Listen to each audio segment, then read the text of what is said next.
শ্রেণীর মানুষের জন্য আল্লাহ রাব্বুল আলামিন জান্নাত হারাম করেছেন।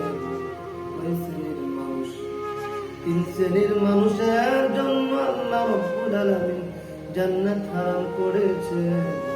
নাম্বার 1, মুদখিলুল খামর, যে মদ পান করেন, মদ গাঁজা ইয়াবা ফেন্সিডিলের জন্য আল্লাহ রাব্বুল আলামিন জান্নাত হারাম করেছেন। নাম্বার 2,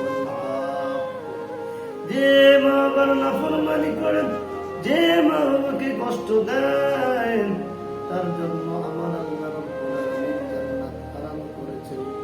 নাম্বার 3, ওয়াদায়ুস, দায়ুসের জন্য জান্নাত হারাম করেছেন। নবী সাল্লাল্লাহু আলাইহি ওয়াসাল্লাম বলেন, যে তার বিবি সন্তানকে পরিবারের জন্য অশ্লীলতা নাফরমানিকে মেরে দেয়, যে মেয়ে যে বিবি অশ্লীলতার ভিতরে ছড়িয়ে পড়ে বেপরদায় চলাফেরা করে, স্বামী তা মেনে নেয়, সেইটাকে বলে দায়ুসের জন্য